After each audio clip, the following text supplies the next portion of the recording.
It's time to accelerate. Hi, I'm your host, Andy Paul.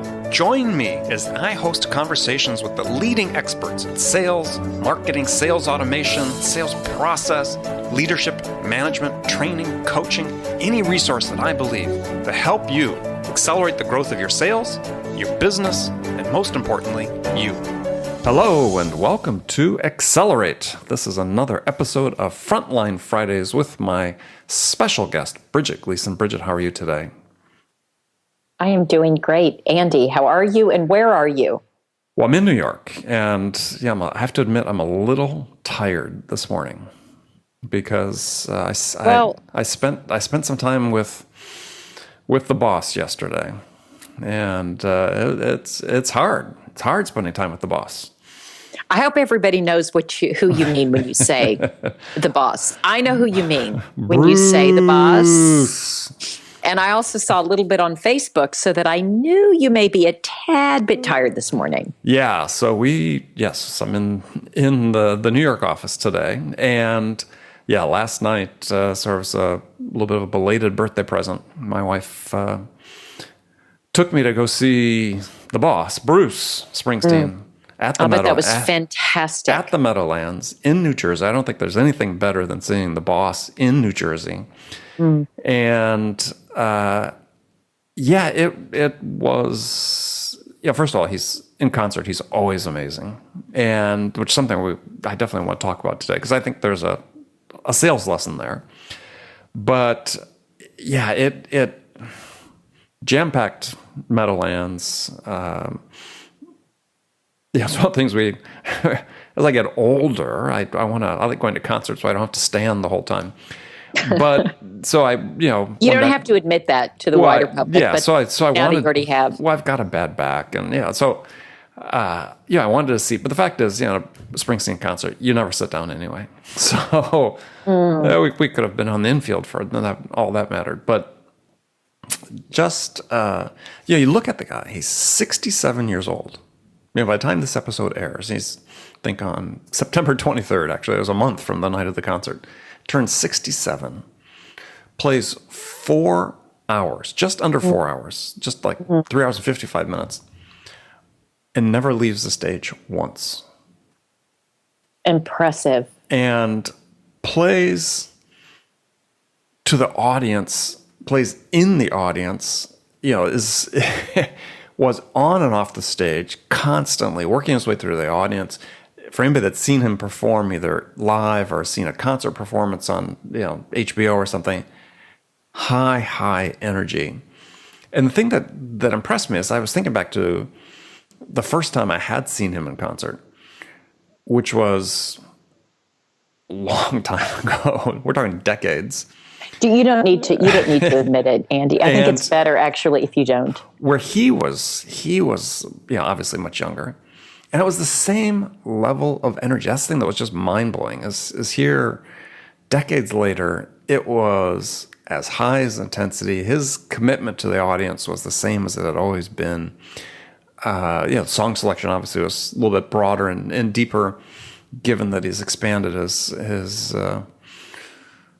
archive of songs since then, but just, a great experience. But the thing that I was sitting there, conscious of watching and thinking about when I was watching was, he wasn't phoning it in, right? I mean, how many times has the guy played Born to Run? I mean, probably countless at this point. And yet, there was still, you didn't have a sense, because now, we've got these huge video screens that surround the stage. I mean, in some respects, it almost felt like you're watching a movie, but close up on his face. I mean, he's not phoning it in. You think, oh my God, put a gun to my head and shoot me if I had to play that song again. But it wasn't like that. You could tell. So I was just like, wow. I mean, there's some lessons there, right? Because think about it from a salesperson's perspective. I was just talking to one a couple days ago, a sales rep, fighting this sort of boredom factor, saying, well, gosh, I've been in this job for 2-3 years. Making the same sales calls over and over. Sort of thinking that perhaps he wasn't really paying attention the way that he should be, or that he was just sort of going through the routine, which is death to a salesperson when you get to that point. I mean, you can't do that. And then, as I said, you watch Springsteen, it's like, how many thousands of times he's played so many of these songs, and yet was bringing a verve, a commitment, an intensity to it that was palpable. I think it's such an interesting comparison, Andy. First of all, geez, the bar is so high when you think about bringing that level of compassion and passion and intensity and enthusiasm and energy. Anybody compared to Bruce Springsteen. So let's just level set. Okay, we are talking the gold standard here. Sure. But nevertheless, I think one of the things that I think makes a difference is he's so passionate. He loves what he does. He loves what he does. It would be, I would argue, impossible for him to be doing this at age 67 with that intensity, with that energy, with that commitment, with that excitement, with that level of engagement, if he didn't truly love what he was doing. And I'm sure there are lots of pieces of it that he doesn't love. And I think that's the same with every sales job, any job. There are going to be pieces you don't like, but there has to be enough of it that you feel passionate about, that you can maintain an energy and intensity year after year. Right. So, so one of the comparisons that was springing to mind as I was watching was that he was playing the concert like it was, his first, right? Like he had to make an impression. So here's, arguably one of the most famous, successful musicians, songwriters, poet laureate of a certain generation for us in the U.S. That, it was, like I said, it was like he doesn't have to make an impression. You would think, right? You would think that people already have this, view of him that they idolize him, they love him for his music and so on. But he played it like he had to make a strong impression on you.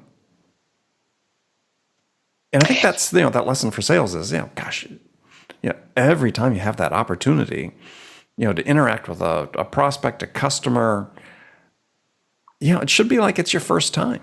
It should be like, I've got to go that extra mile to really bring it for these people, and not sort of the repetitive, oh my gosh, making the same sales call that I've made a million times before.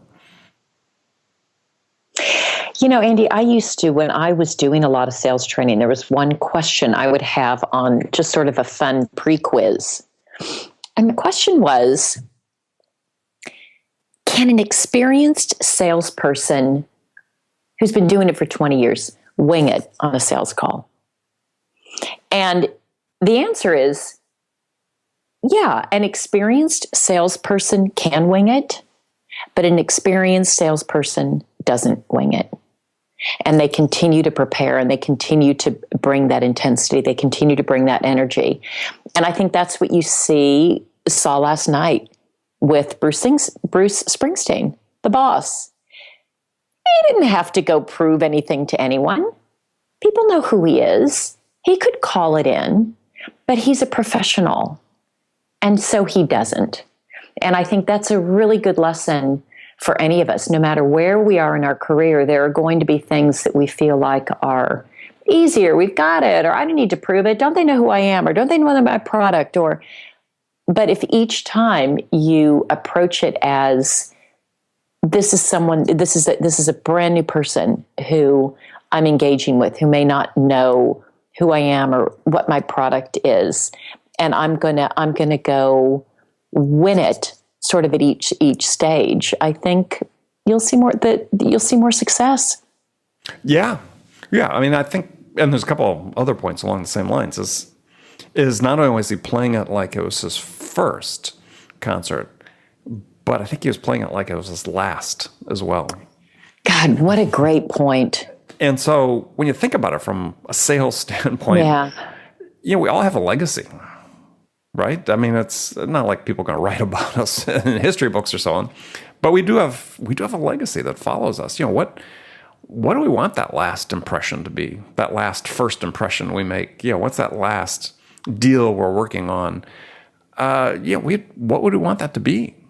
Well, we don't want that to be a defeat because we weren't prepared, or a loss because we were trying to wing it. As you said, as we get more experienced, as we get progress through our careers, we understand, hopefully, more and more of the importance of that preparation, that practice, that commitment, that being in the moment, that commitment to the customer to be able to provide something of value to them, to help them achieve a certain task. I think that's, to me, again, another one of the real takeaways from watching Bruce perform is he played it like it was his last concert. Yeah, I'd never thought about that. And that's also a really great way to think about it, Andy, is because when you think about it as this could be my last, it brings, you start to think about what kind of legacy do I want to leave here? What do I want this final impression to be? I like the context in which you then frame that. Yeah, because we all have it. But we're making it every time we talk to a customer, that legacy, which is really, we can all sort of translate that as it really is our reputation. So we're all concerned about our reputation, what people think about us. We should be, right? We should be. It's not like we, I know there's some people that take it too far and are paralyzed by fear of what others think. But, at some level or another, we all are concerned about that. We all think about that. So we have the ability to influence that. And it's not on occasion, to maintain the reputation. It's what do we do each and every time that we have that opportunity to create that impression, to create that reputation. And it is a daily practice. Yeah. Well, it's not a skill; it's a behavior. We're going to spend some more time talking about that in some upcoming episodes. But it's a behavior, and I think that's the thing that's really critical. It's a habit that's really critical for sales professionals to really focus on, and managers as well. Is there's all this emphasis in my mind on overemphasis on skills training, when what really drives the ship and really drives success, I believe, are habits. And in the case of Bruce, performing at that level of intensity and commitment and passion is, as you said, he's a professional. It's a habit. Yeah, and some of that, Andy, habits are formed by doing something over and over and over and over and over and over and over. And not just doing something over and over and over in any way, shape, or form, but doing it over and over and over with a level of excellence. So it's making sure that what is becoming habit is what you want to become a habit, and not it's not something that is unintentional, let's say. Because what you don't want is to develop a lot of bad habits or sloppy behaviors that then become habitual. Being late it's a personal pet peeve of mine, but that can just become a habit. It just becomes habit. And that's an example of something that becomes a behavior that's negative if you're not deliberate about the habit that you're trying to create. Well, and in sales, there's a whole bunch of them. Right. I'm sorry. And that's one example of one that's especially in sales, that's self-centered as opposed to customer-centric, right?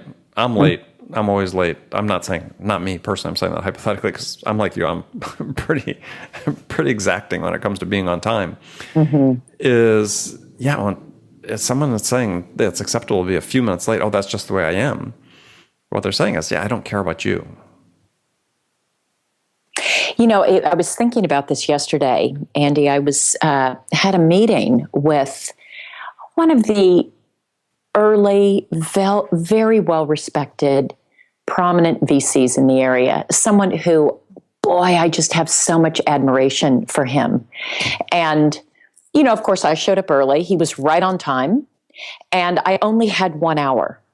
And I had a meeting after that. And one would argue, or in my mind, one could say it was a lesser meeting. It's not that important. But it was with another individual that I had made a commitment to. Mm-hmm. And I remember at watching the time and making sure that even though this meeting was very important to me, and maybe if I was a few minutes late at the other end, who cares? It doesn't really matter. But I made sure that I left the meeting with the VC at the time that I needed to. And I said, I've got another commitment that I don't want to be late for. And I felt like our conversation wasn't long enough, but that's the amount of time we had. Mm-hmm. And I made sure that I was on time to the next one. And I think, for me, just listening to you talk about habits and behaviors, that is really ingrained in me, that I make a commitment, and it actually doesn't matter so much who that commitment is to. I make a commitment to an individual who I'm going to respect his or her time. And I am really a stickler on it. And I think there are a lot of those in sales that sometimes, it's hard to keep it. We may want to I don't really need to prepare for this one. Or, okay, so I'm a few minutes late here. Or, God, I didn't do all the due diligence I needed. It's not that big a deal. But to treat every single one like it's a big deal, I think is really important. I agree, 100%. I mean, one of the lost arts, I think, that you don't see people practice anymore, and I hate to admit this to some degree, but this was ingrained in me by my mom, is that when I was out as a high schooler and starting to date and go out with friends and so on, is if I wasn't going to be home on time, I had to call and tell them ahead of time I wasn't going to be home on time and when I was going to be there. No, I had a curfew. So I guess I've gotten that habit. And to me, it's still to this day, if I've got a meeting scheduled or a call or something, and, I'm going to be late for reasons that are, beyond my control, I'm sending a text message. I'm sending an email. I'm calling people and saying, hey, excuse me, I'm just going to be 5 minutes late. I'm on the way, so on and so forth. Just because, I just, being in that space of time where someone's supposed to be somewhere and no one's there and you don't know what's going on, I hate being on either end of that. And I know our customers do as well. Yeah, and Andy, I hear reps, especially early on, is it really that big a deal? These little things, is it really that big a deal? A spelling error, my grammar's not good, that I take a little extra time, that I'm a couple minutes late, but all of these little things are actually the things that add up to how someone perceives you, and are you trusted, and what is your reputation? And so I have a resounding yes, the little things matter. Oh, they're actually not little things. They're actually right. They're not little things. And there's sort of an example of that last night with watching Springsteen is again, clearly they've played all these songs a bazillion times, but this is a tightly rehearsed show, right? As much as there's sort of an air of spontaneity about it. I mean, it's like Bruce is famous for his encore sets. I mean, the encore sets are longer than most performers' regular sets. Mm. I mean, he came and played, I think it was 2 hours and 45 minutes roughly, with, hey, good night. And then, they don't even bother with the pretense of calling the artist back to the stage. He never left the stage. The lights dim for a second, and then he's right back up. And then it's another hour and 15, 20 minutes of, tightly choreographed, practiced. But at one point during the set, he was pausing for somebody. And before he started the song, he kept looking to the back. And I wasn't clear who he was looking at. It may have been a string section that they brought in to play on some songs, or it may have been a second keyboardist that he has. But it was over the course of, it was almost sort of awkward silence after, because he turned back several times and said, "Are you ready now?" Are you ready now? Funny. And yeah, he probably could have started the song. I mean, but it had to be right. The detail was really important. Yeah, it's those details. The other thing about practice, Andy, I mean, when I've got a presentation, and like you, I do a bit of public speaking when I'm presenting to a customer or prospect. I practice. Do you know how long I've been selling, Andy? A long time. And I practice. I know exactly how long. I'm a runner. I know. Well, let's not talk about it. I'm a runner. And so oftentimes when I'm running in the morning, I go really early. Thank God it's pitch black so nobody can see this crazy person running, talking to herself out loud. I will go through it in my head because I need to have most of the time I feel like I need to have at least memorized it, even if I have notes. And I practice and I practice and I practice and I practice and I practice. And again, one would argue at my ripe old age, I know some stuff. Maybe I don't need to practice, but I continue to practice. Mm-hmm. And I think, like you were talking about with Bruce Springsteen, I'm sure he did a lot of practice before he went out and got out there on stage. Oh, I'm sure they practice between shows even. I would imagine they probably are watching video of their performance and saying, okay, what went well, what didn't go well.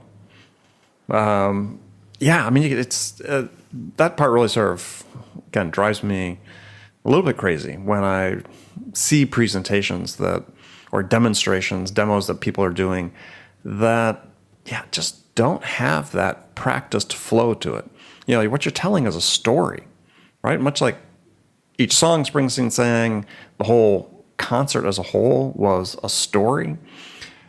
You know, we have that obligation, you know, when we're making a presentation, is we're telling a story. We got to understand how it flows. You can't just, there's some people that are good at improv, but you know, it's hard to improv a 45-minute presentation to a customer or to a public audience without them knowing it. And if that's the case, you're not going to get many opportunities to go back and repeat that.